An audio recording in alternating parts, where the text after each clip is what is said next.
in India, we have had prominent figures in social reforms dating back, like Sarojini Naidu and Savitribai Phule in social reforms. Also, we had like our third Prime Minister, Ms. Indira Gandhi.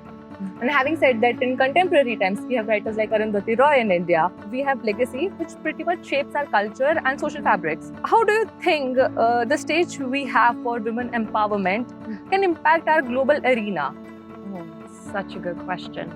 I feel from my perspective, and I'm a tiny, tiny microscopic part of this massive, beautiful puzzle, I feel like connecting women around the world, and not just women, connecting all the people, men, women, everyone who's working on global empowerment. Right now, maybe we're doing it more in silos, like coming from the United States. I don't know, I'm just starting to learn about the initiatives for women's empowerment here. And it would be empowering for us to learn about what you're doing. And then maybe we could offer support and ideas and momentum if you learned what we were doing. And I think that might be a step, is you bringing us all of your stories and then us sharing ours. And maybe if there's a platform where people who are interested in women's empowerment and all these different universities and government programs doing these women's empowerment initiatives, if there's a forum where we can all kind of meet and trade notes, and maybe it becomes, rather than India's program, the United States program, they're just fully globally, globally funded, globally supported programs. It's interesting that you ask that now, because as an American, in the last couple of days since Trump was elected, we've seen our rights as women go backwards 100 years.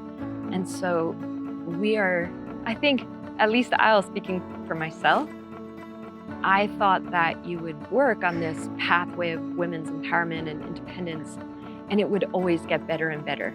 So never in my life did I think we would go backwards so quickly, so fast, so quickly, so far, and actually, I was about to say arrest a man.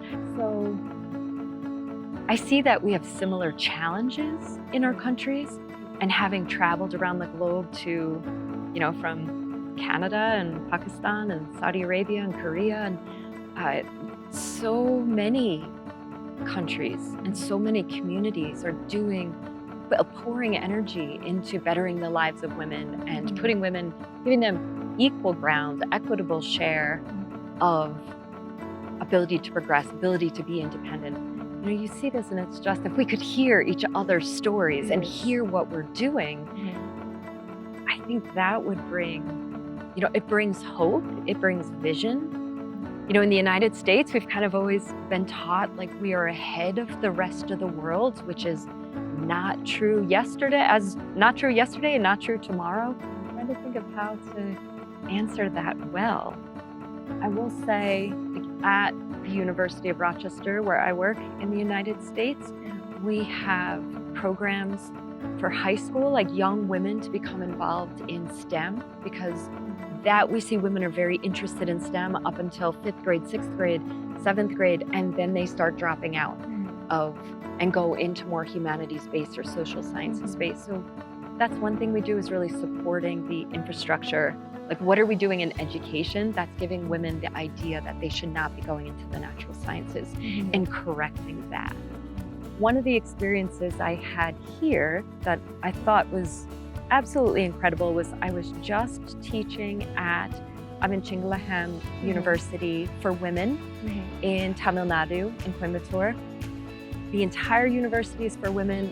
44% are the first women in their families, the first people in their families to have any level of formal education. So to put this university together and to see these women thriving on campus, that's a collaborative effort by government, by the chancellor, vice chancellor, faculty, students, community members, and to see how quickly those women are stepping up, how quickly they are. Like, it doesn't take much. It takes a door opening, but it doesn't take much. To see what's happening there is inspiring for me when I go home, to think about my nieces, to think about my mom, my aunt, my husband, my dad, everyone in my social circle. What could we be doing more to support women at home? But sharing stories, traveling. I have been lucky enough to do a lot of international travel. And sometimes the stories about women's empowerment and the initiatives that are taking place, sometimes they're different, but more often than not, it's the same narrative, just different languages and different ways of dressing, and but there's more similarities there than maybe we think. And if we combined those resources globally, how much more powerful, how much we could expedite this women's empowerment initiative globally.